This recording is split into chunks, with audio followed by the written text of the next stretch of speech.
Hey, hey, hey, what's good, fam? It's Tuesdays with Tawana. Yeah, yeah. Come holla at your girl as we build community together, caring for one another, one Facebook Live and one podcast at a time. Yes, holla at your girl, holla at your girl. Whew, I tell you, today is a day for sure. We are in the throes of October. Not only are we preparing for one of the biggest elections in our lifetime, but this is Breast Cancer Awareness Month and Domestic Violence Awareness Month. Hey, Cordio. Good to see you, fam. Hey, Angela. Thank you for joining in on today. Yes, yes. Thank you for joining on today. I hope you are well. Considering all that we are facing this day, for those who will listen to this podcast later, I am Tawana, aka Rev T, your host and curator. I like the word curator, y'all. It's usually used for those who care for exhibits in a museum or whatever, but I like the word curator because it comes from, I believe, a Latin word which means to take care. And I truly believe in this moment, in this half an hour that we spend together on Tuesdays, that we are caring for one another. We are caring for this space. We are caring for community. And I like to believe that I am creating this space in the podcast world or YouTube world. There's so many different courses and classes out there that tell you what to do, how to do it. You should have a theme and you should map out your plan and have a script and do this. Hey, Shantae, always good to see you, beloved. Send my love to the family.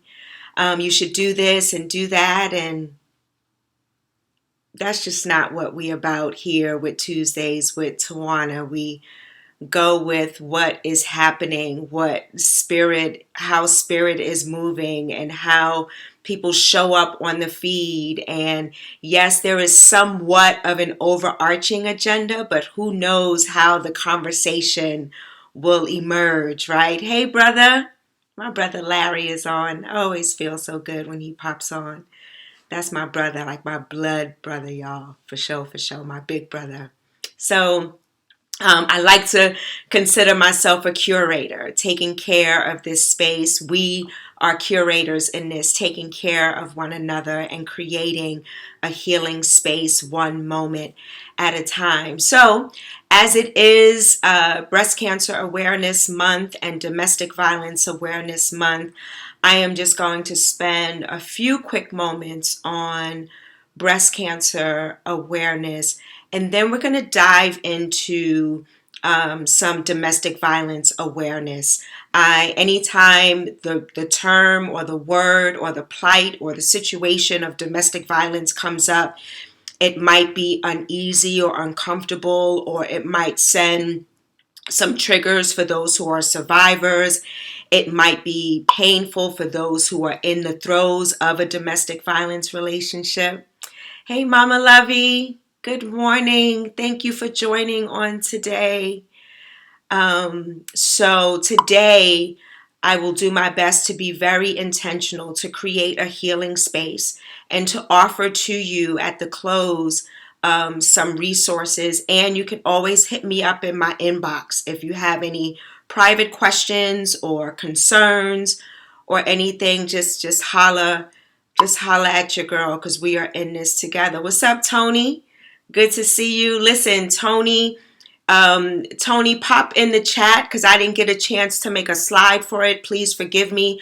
Tony does something every year for breast cancer awareness, and I am so grateful for her with her her makeup and as a makeup artist. So this year, she is offering some specials and some deals, and the hashtag is TD Cancer Cannot, so that when anyone books her services, and she'll tell the details because I know I'm about to mess it up. But thank you, Tony, for always supporting me and for supporting this breast cancer journey for so many, just through your awareness, through your makeup artist, through your pictures, through your live Instagram feeds, through all of that. Hey, Tammy, my beautiful niece, how are you? We need to connect. It's been too long, been too long.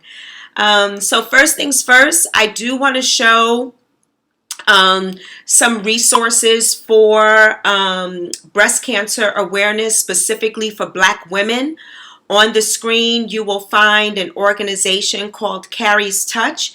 Carrie's Touch, although it's based in Sacramento, it definitely reaches far beyond California. Hey, Rochelle, what's going on? Good morning. Good morning. So good to see you. I love watching you and your family on Facebook, your son doing big things. So grateful. What's up, Leo Cologne? No pizza today, so thank you for joining. Hey, Mother Carolyn. Yes, we will talk about this shirt in a moment. So Carrie's Touch is an organization that specifically focuses on Black women and Black women's healing as it relates to breast cancer, as well as the Stomp Out Breast Cancer Foundation. The information is on the screen. You can always look them up on Facebook or on their website. And they really, oftentimes we find that the stories and the plight of Black women and breast cancer is very different from white folk, from white women, from white men who are diagnosed with breast cancer. So it is always a blessing to have organizations that focus on Black women and what they have to deal with. Hey, Darlene. Yes. Oh, I love you dearly. Thank you for joining. Thank you for joining. So with breast cancer awareness, those two organizations, Carrie's Touch and the Stomp Out Breast Cancer Foundation, are just two organizations that I know of off the top of my head. There are organizations out there that are focusing on Black women, and I know of these two organizations. I usually don't make recommendations unless I've had an experience myself. So with these two organizations, they have helped me from day one, whether it was journeying with me, whether it was encouraging me to ask the hard questions and to advocate for myself, whether it was financial support through grants, supporting things that insurance may not cover, or co-pays, or, fresh food and things that insurance may or may not cover. So I am so grateful to the Stomp Out Breast Cancer Foundation and Carrie's Touch. They are part of the reason, along with my village, along with my family, along with my tribe, along with God, first and foremost, why I am still here and surviving and thriving. So let's get at it. Let's get at it. We have the hard conversations in this moment, right? So one of the hard conversation is surviving cancer overall. But another hard conversation, in addition to surviving breast cancer, is domestic violence, right?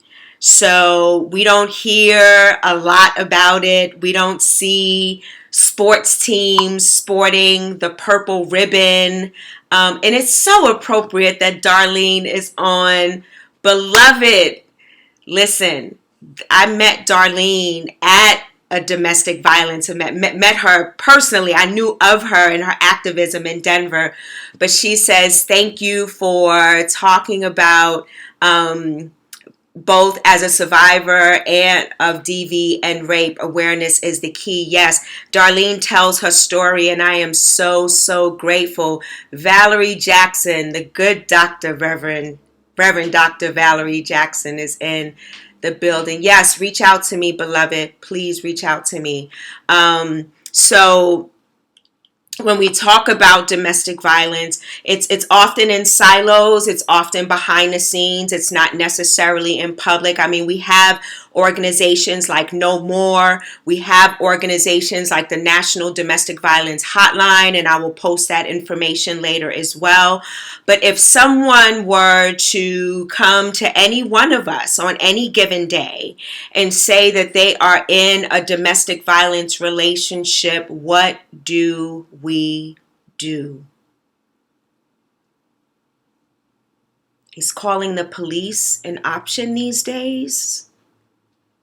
When I can't even walk while black, go to the store while black, play in the park while black, drive while black, work out while black, sleep while black. And before, I mean, racism and systemic racism and policing has always been problematic for us in our communities.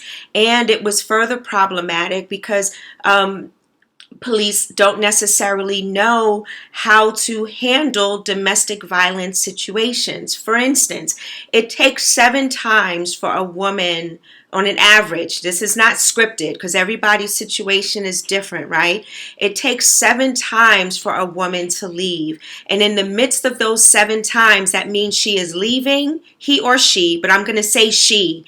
But know that I'm talking about both. It may take her or they, it may take them 7 times to leave. That means they leave and come back, leave and come back. And imagine if the police were called and they leave and come back, leave and come back. Then the police don't know what to do on a regular day, let alone how to handle that situation and how to protect that woman if the woman is coming back, because they are not trained.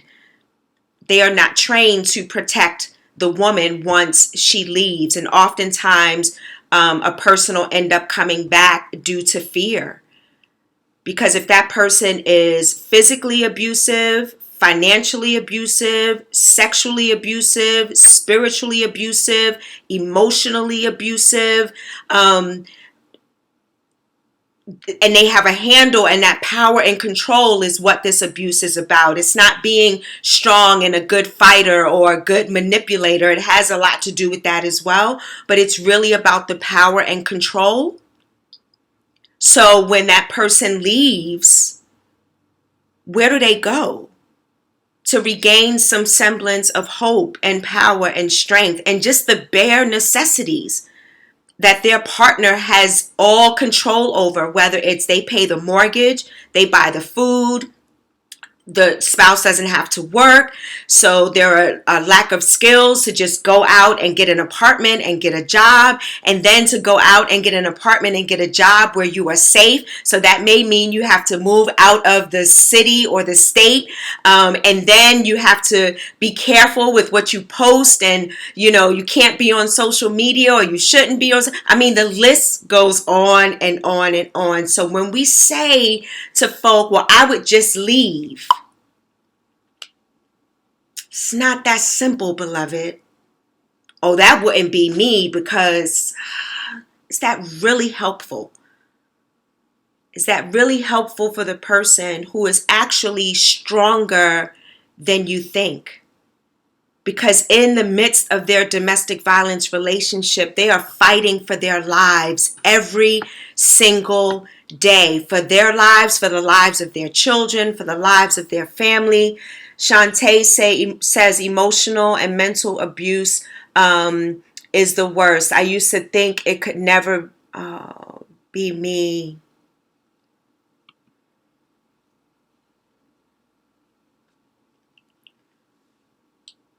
Let's hold space for Shantae.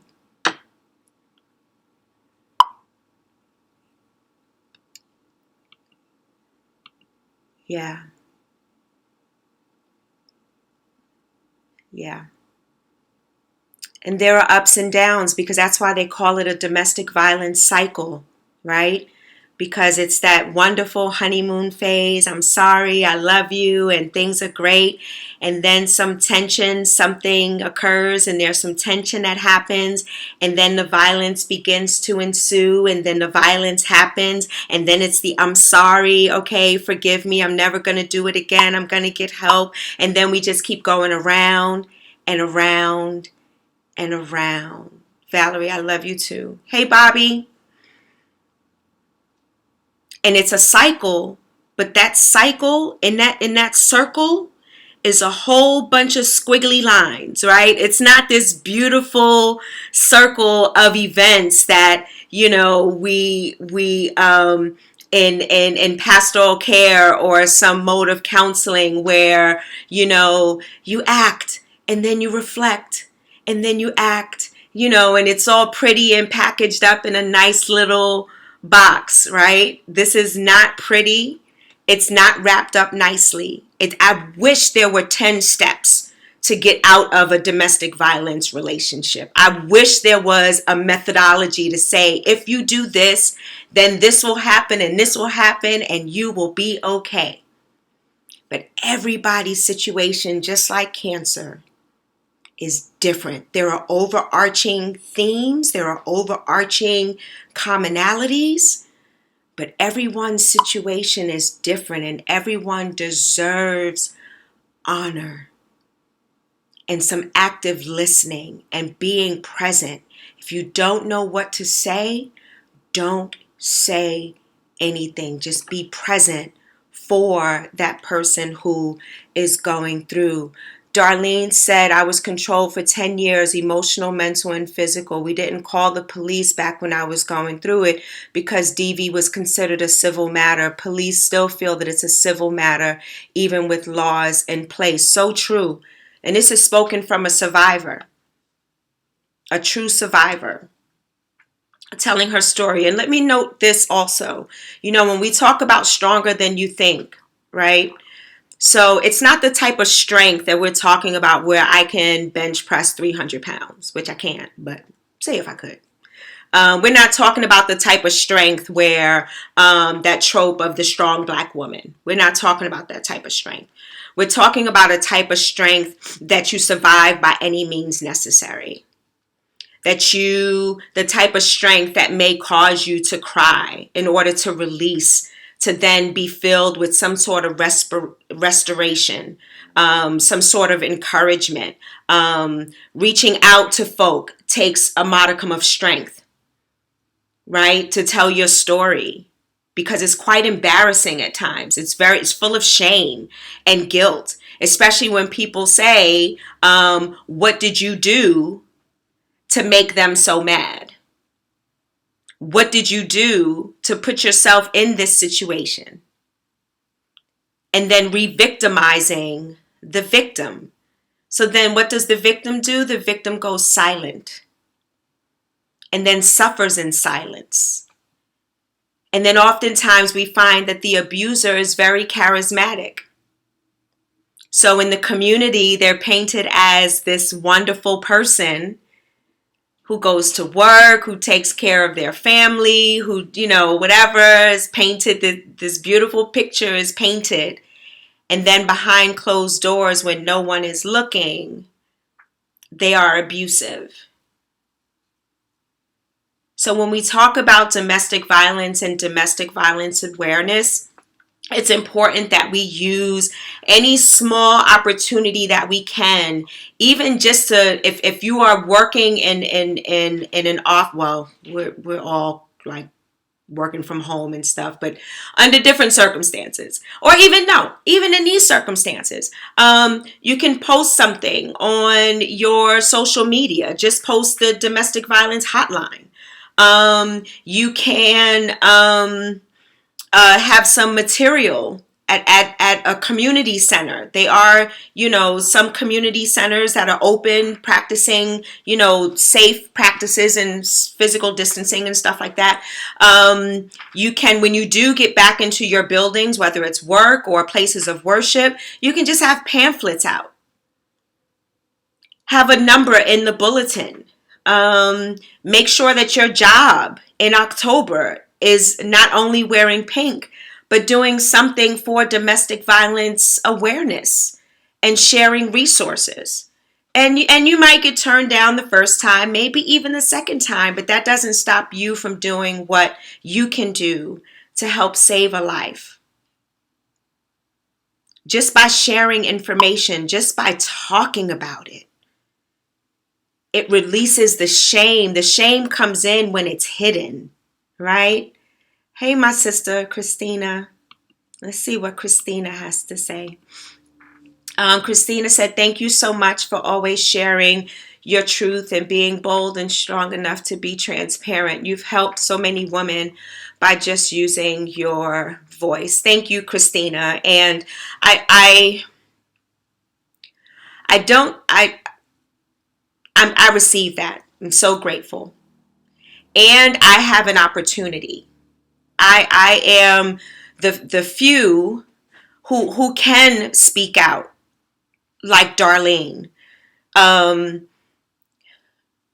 are some women who can't speak out in this platform because I always say, when you leave a domestic violence relationship, it's the end of one thing, but it's the beginning of another. It's the beginning of restructuring and reframing your life. Whereas if you lived a public life before, you may not be able to live that public life if your abuser is still living and still in your area or still in the same city or state or whatever. You may have to live a different type of life to keep you and your family safe. Or if you do say something, and then, because in domestic violence relationships, oftentimes we find that the abuser is always saying, well, it's your fault. You shouldn't have done this. You made me mad. You made me do this. Right? That power and control. Which is weird, because with that power and control, somebody's got to be the scapegoat. Like, they're not going to admit, like, yes, I am an abuser. So they're going to blame it on the victim, if you will, or the spouse or the partner or the children or the family. So one has to be careful and mindful of telling their story.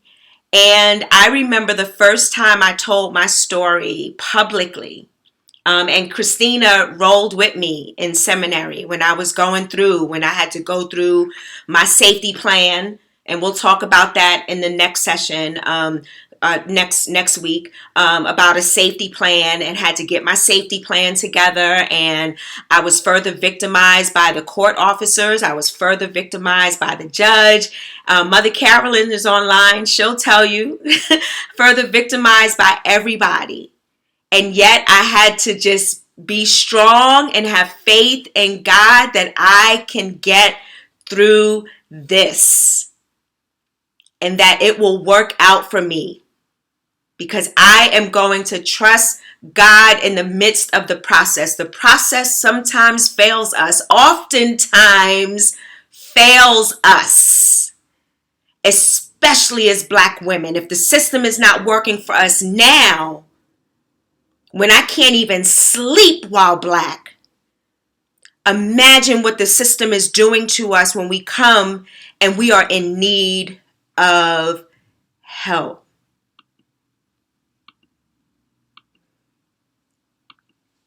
Just think about that. Think about that. Oh, Jackie, I love you too. I love you. So, as we journey through this month, what I am asking for is share this video.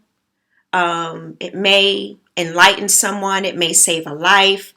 It may empower and give knowledge to family members who have said different things and said things that weren't so helpful. And now it's giving them language to say something different, say something healing, say something helpful, and maybe even have resources, right? So Christina said yes, and God blessed you with a community, a village of men and women who held you up and fought with you. Not everyone is as fortunate. You are so right, Christina. I had a village. You hear me? I had people escorting me to and from class. Listen. Mother Carolyn, who was with me in the courthouse, said the system failed you miserably.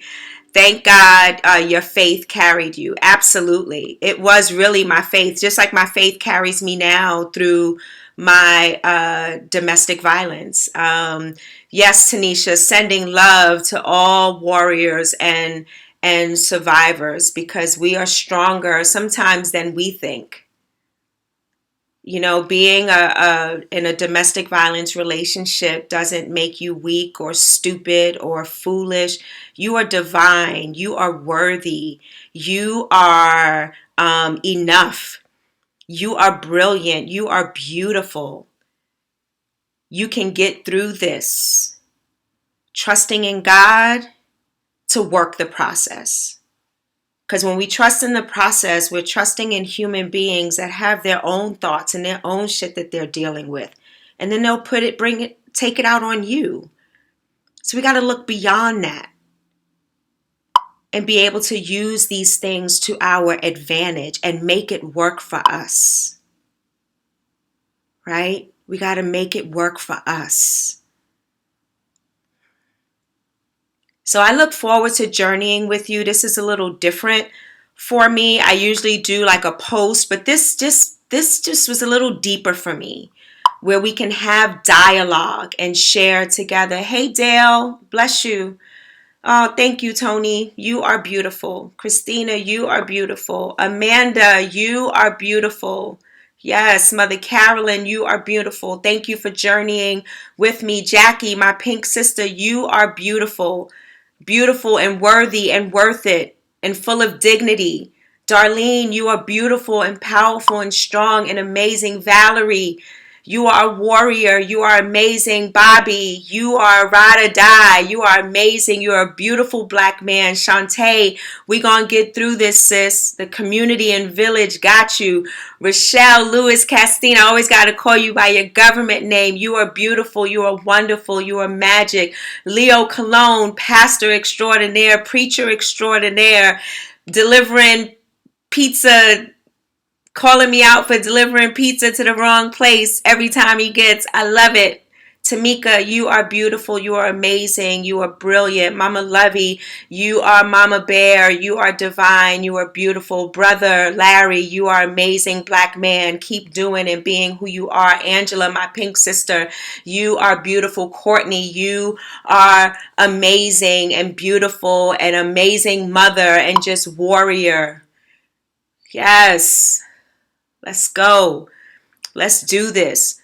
Let's bring domestic violence to the forefront. I am the intersection of both domestic violence and breast cancer survival. And for these moments, because I talk about breast cancer often, I usually parallel it to life, the cancerous things that we have to deal with in life that try to kill us every day. Every day, something has tried to kill me and has failed. Lucille Clifton, right? So let me see what Shantae says, definitely trusting in God as I go through, because I know he didn't bring me to it not to get me through it. That's right. Hold on to that. Hold on to that. Whoever brought it to you, you know God's got you and is going to bring you through. So with that, I got to show, it's on the ticker down on the bottom as well, but the National Domestic Violence Hotline, whether you are in a domestic violence relationship or not, if you know of someone, you can call this number and get information and get support.